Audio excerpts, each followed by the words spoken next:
আমার মা ক্যান্সারে আক্রান্ত, আমার বাবা কৃষক, অনেক ঋণগ্রস্ত হয়ে গেছে। আগে চিকিৎসা করাইতে করাইতে এখন আর পারতেছি না, জায়গা জমি সব বিক্রি হয়ে গেছে। এখন আপনাদের সাহায্যের কারণে আমার মা বাঁচতে পারবে। আপনারা যদি সাহায্য করেন তাহলে আমার মা বাঁচতে পারবে।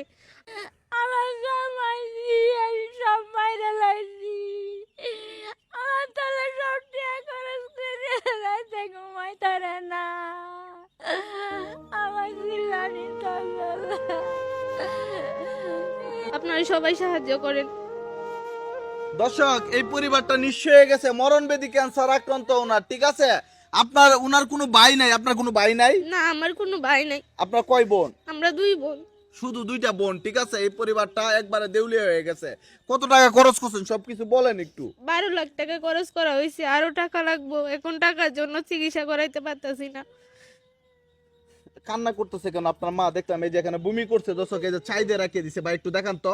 এই যে মানে বমি করতেছে, আমরা ব্যথায় আসার কান্না করতেছে। ব্যথায় কান্না করতেছে। হ্যাঁ অল টাইমই ব্যথা করে। হ্যাঁ। তো এখন পর্যন্ত কয়টা কেমো দিছেন? 6টা। 6টা কেমো অলরেডি দিয়ে দিছেন নাকি? হ্যাঁ। তো দর্শক, মানে কি বলবো, আজকের এই ভিডিওটা যদি ভাইরাল না করেন ভাই, আমার মনে অনেক কষ্ট জাগবে। এই যে দেখেন এই কৃষক বাবা, এই যে দেখেন এই যে উনি বৈশা রয়েছে, এই মেয়ের বাবা হইলো উনি, ঠিক আছে? উনি একবারে দেউলিয়া হয়ে গেছে, আর পারতেছে না। উনি চোখে বন্ধ দেখে না। স্ত্রীর টাকা জোগাড় করতে করতে উনি একসময় মনে করেন মানে ধানের জমিতে কাজ করে জীবিকা নির্বাহ করতো। এখন এমন পরিস্থিতি হয়েছে, টাকা জোগাড় করতে করতে ওনার মানে চেঞ্জ হারায় লাইছে। তো আপনার বাবা তো অসুস্থ হয়ে যাইতেছে এই টাকা ম্যানেজ করতে করতে। হ্যাঁ। একটু বলেন দেশের মানুষকে যে যতটুকু পারে দিতে, দেশ এবং প্রবাসী ভাইদের কাছে। দেশ এবং প্রবাসী ভাইয়েরা আমার মা চিকিৎসার জন্য টাকা দান করেন, নয়তো আমার মাকে আর বাঁচানো যাবে না। আমার বাবা সব জামা জমি সব বিক্রি করে এখন নিঃস্ব হয়ে গেছে। টাকার যখন নয়, এখন চিকিৎসা অফ হয়ে আছে। আপনারা টাকা দিলে আমার মা চিকিৎসা করাতে পারবো। দর্শক দেখেন, এই যে উনি বলতেছে আল্লাহর রাস্তা আপনার একটু দান করতেন রুগী মানে বাঁচার জন্য। এখন এই যে দেখেন হাত পাইতে আপনাদের কাছে ভাই, ওনার হাতটা আপনার নিরাশ করেন না, একটু বলেন। আল্লাহ রাস্তা আমার হাতটা খালি দেন না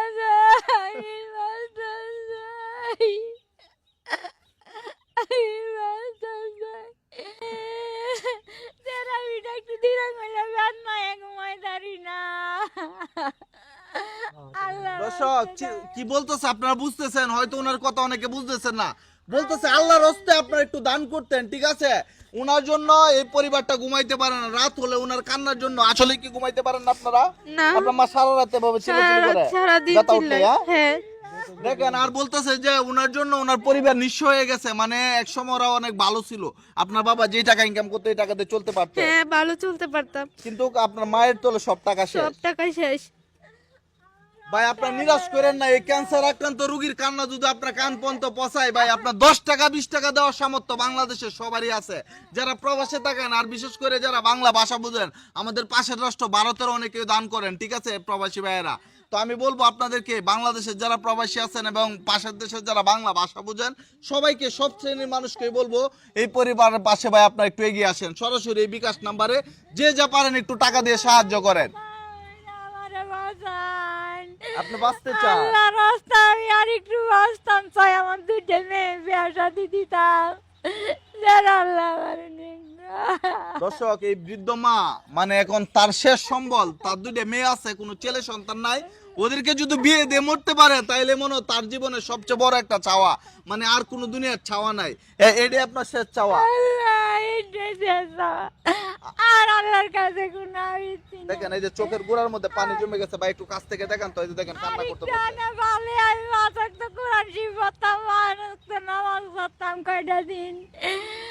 তুমি একটা না কইতাম আমি আল্লাহর রাস্তায় আমি থাকতাম। আমার এই তিনটা আবৃত্তি, দুটো মেয়েরা বিয়ে দিতাম, আর একটু কোরআন শরীফ পড়তাম, বসছি কোরআন শরীফ। দর্শক তো কি বলবো, আমি আর ভিডিওটি বেশি বড় করব না। উনি খুব অসুস্থ হয়ে পড়ছে। এই যে ওনার মেয়েরা কখনো ক্যামেরার সামনে আজকে আসতো না, শুধু মার জন্যই তো আসছেন। জীবনে তো কখনো ক্যামেরার সামনে আসেন না, আসছেন? একটু বলেন যে এই যে দেখেন পর্দা করে, এরপর নামাজ পড়ে, শুধু মাকে বাঁচানোর জন্য আপনাদের কাছে আসছে। তো আপনারা যে যা পারেন এই বিকাশ নাম্বারটা কার মূলত? আপনাদেরই? হ্যাঁ, আমাদেরই।